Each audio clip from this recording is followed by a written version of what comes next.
In a journal entry from 1853, Thoreau asserts, "The fact is, I'm a mystic." Ooh, it has like a mystical, a transcendentalist, and a philosopher to boot. So we ask ourselves this question: was Thoreau a mystic?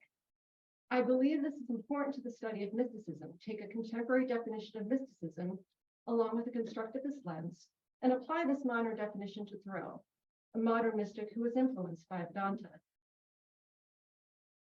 Comparative mysticism is a relatively new field of academic study, with its origins at the end of the 19th century.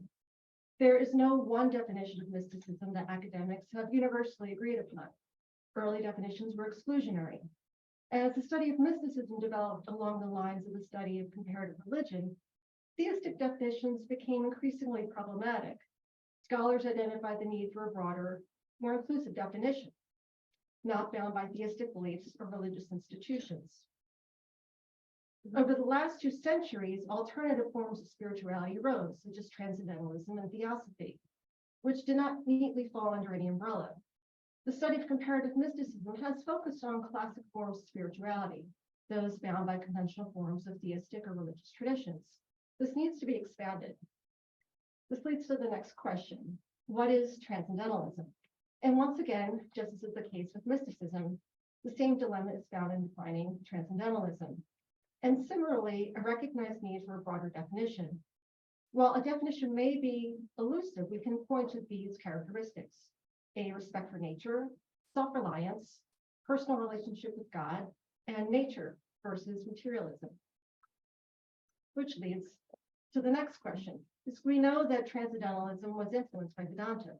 Both Emerson and Thoreau read Hindu sacred texts extensively, which leads us to, what is Vedanta? I spent some time in the fall at the Hollywood Vedanta Center, and this is what the brochure says. Vedanta is a philosophy taught by the Vedas, the most ancient scriptures of India. Its basic teaching is that our real nature is divine. God, the underlying reality, exists in every being. Religion is therefore a search for knowledge, a search for God within ourselves. In February, I spent a delightful 24 hours in Concord, Massachusetts.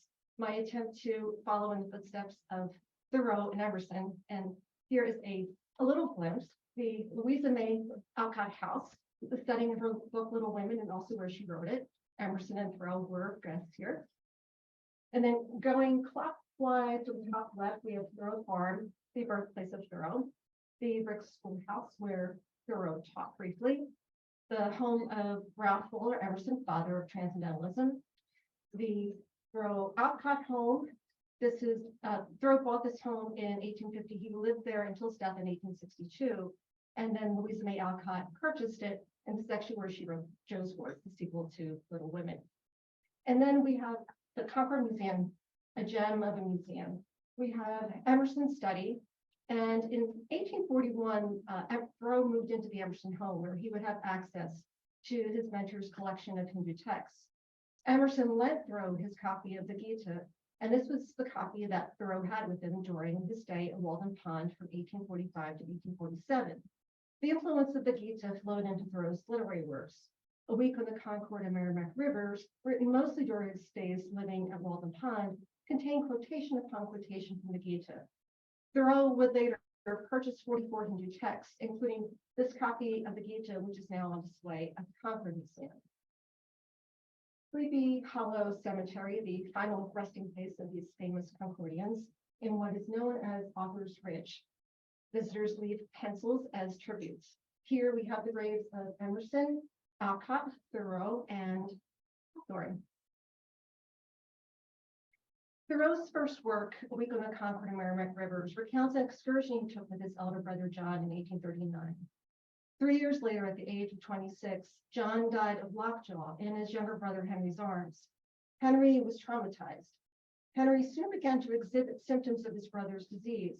And while he eventually physically recovered from the psychosomatic attack of lockjaw, the trauma of the loss of his dear brother would stay with him.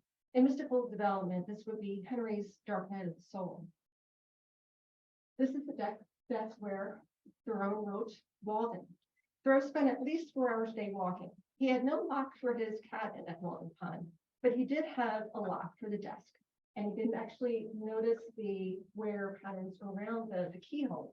Also, if you look, it's a little bit hard to see in this slide, but you can see ink stains underneath Thoreau's desk. Very cool. Thoreau inherited this flute upon the death of his brother.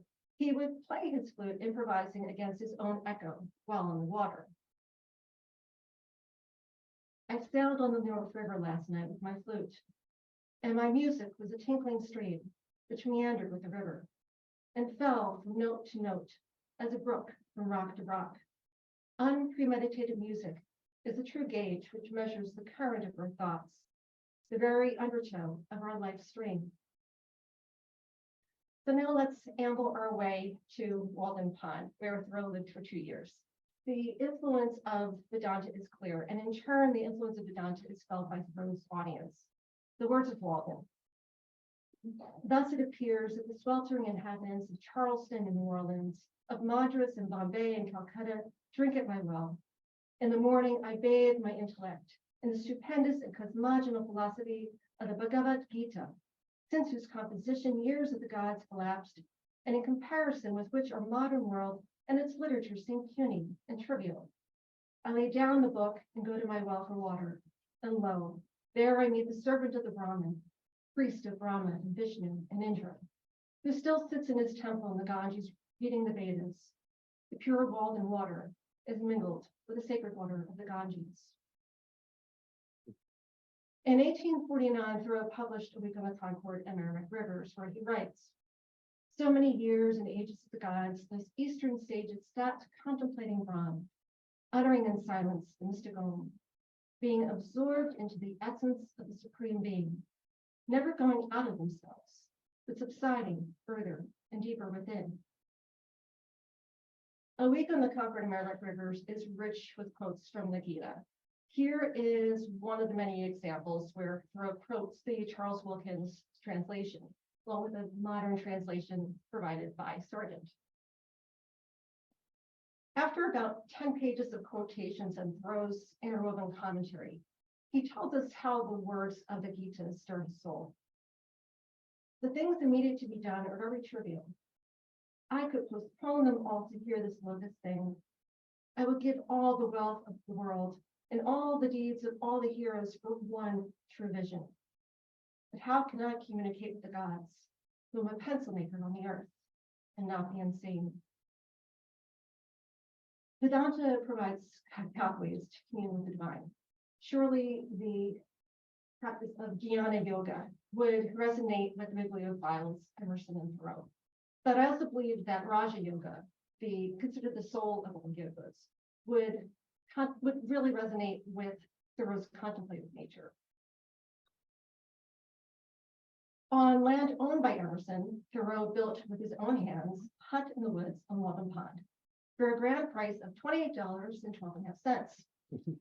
In a chapter titled Where I Lived and What I Lived For, Thoreau explains, I went to the woods because I wished to live deliberately, to front only the essential facts of life and see if I could not learn what it had to teach, and not when I came to die discover that I had not lived. I did not wish to live what was not life. Living is so dear, nor did I wish to practice resignation unless it was quite necessary. I wanted to live deep and suck out all the marrow of life, to live so sturdily and Spartan-like as to put to rout all that was not life, to cut a broad swath and shave close, to drive life into a corner and reduce it to its lowest terms. And if it proved to be mean, well then to get the whole and genuine meanness of it and publish its meanness to the world. Or if it were sublime, to know it by experience. The Hatha Pradipika describes the ideal environment for the yogi. Verses establish the need for the yogi to live in a hut, in solitude, free from disturbances. The Granda Samhita also speaks to this, though as James Malleson points out, in both the Hatha Pradipika and the Granda Samhita, the yogi lives in only partial isolation from society, remaining close to settlements from which he can obtain food, and therefore maintains links for society for support. The Shiva Samhita says that yoga should be practiced in a pleasant place for retirement, in solitude, renouncing all company, and that yoga should be practiced free from all disturbances. We know towards the end of the book that it gets a little loose because it's another topic. The Yoga Yajnavalkya contains themes of solitude as well, and recommends residing in hermitage in a forest. The Sanskrit term for renouncing the material world is samyasa. The word first makes an appearance in the Mundaka Upanishad, but the concept appears earlier in the Brihadaranyaka Upanishad. The ashrama system is a social structure based upon stages of life: student, householder, forest dweller, and renunciate. In this framework, one would be a productive member of the community during the first half of life, then in the second half of life become a renunciate. The third stage of the system, Vanaprastha, is a time to withdraw to the forest for meditation and solitude. The purpose of the yogi's hut was to remove distractions. Likewise, Thoreau's hut in the woods was a way for him to live with only the essential facts of life.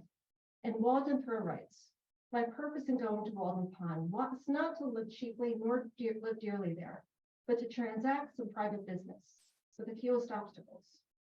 Thoreau was not a hermit. He would have visitors and walk to the town of Concord 2 miles away. But this was Thoreau's own version of asceticism, to live deliberately, in solitude, in the woods, near the benevolent community of Concord. Nature is Thoreau's sanctuary, the forest his sacred place. And it is only natural that others before him chose a place of nature to impart their own sacred teachings. The Ranikas, forest-born teachings, were deemed too sublime or sacred to be imparted in villages or towns. These works, the majority of which have been lost, were the precursors to the Upanishads. The Brihadaranyaka Upanishad is one of the surviving texts of the Aranyakas. And this verse contains a central tenet of Dante, which translates to, from the unreal, lead me to the real. From darkness, lead me to light. From death, lead me to immortality. In a later verse, the Yajnavalkya instructs his wife, the self has to be realized. Hear about the self and meditate upon the Maitreyi. When you hear about the self, meditate upon the self, and finally realize the self, you come to understand everything in life. This is the teaching of the Dante, self-realization. To understand this is to understand that there is no separation. Self-realization is found in the unitive mystical experience of the union of Brahman and Atman. The individual self is lost once the divine self is revealed. This is the path to the real, an awakening from ignorance to discover the true self. The experience of the mystical union has been expressed many ways over the years. In Walden, Thoreau writes, "It is a surprising and memorable as well as valuable experience to be lost in the woods anytime. Not till we have lost the world do we begin to find ourselves and realize where we are and the infinite extent of our relations." In Walden, in a chapter titled Solitude, Thoreau tells us, "This is a delicious evening, when the whole body is one sense and imbibes delight through every pore. I go and come with a strange liberty in nature, a part of herself." We see in Walden these essential strands to Thoreau's mystic experience, solitude and nature. He experienced the divine in nature, and his writing illustrates the interconnectedness between nature and man. Nature is the focal point. Alone in the woods, Thoreau finds a sense of freedom, becomes united with nature, a part of herself. The landscape takes on human qualities. A lake is the landscape's most beautiful and expressive feature. It is Earth's eye looking into which the beholder measures the depths of his own nature. I invite you now to experience the mystic waters of Walden Pond and the music composed by Charles Ives. To set the stage,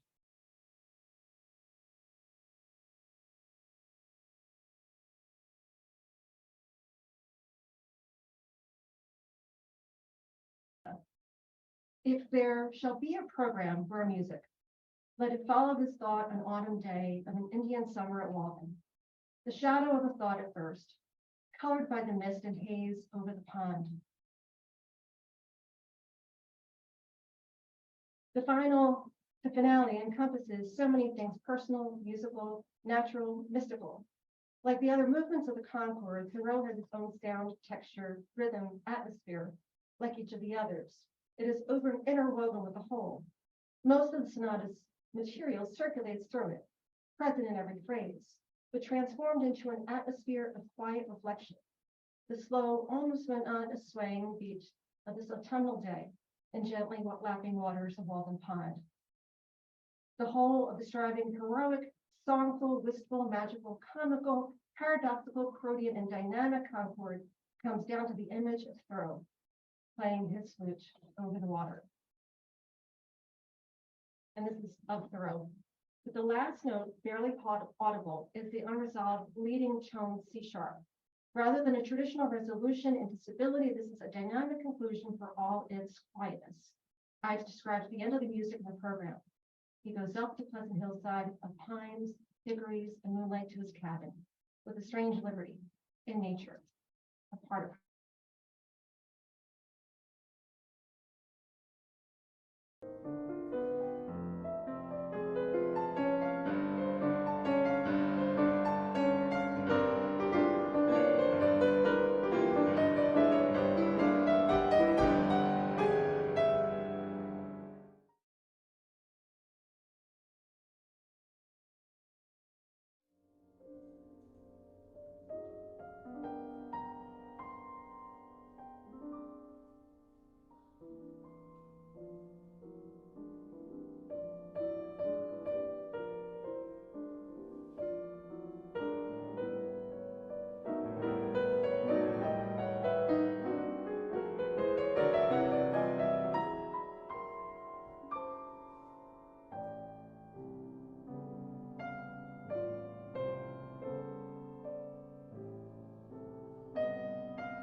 my father painted these watercolors. And they kind of remind me of the New England and Thoreau. He loved nature. He self-taught watercolors. He took it up in his retirement around the age of 70, so it's never too late to try something new. And today is actually the third anniversary of the anniversary of when his spirit left his body. And so it's a little way of him being here with me, and it's from Mom and Dad.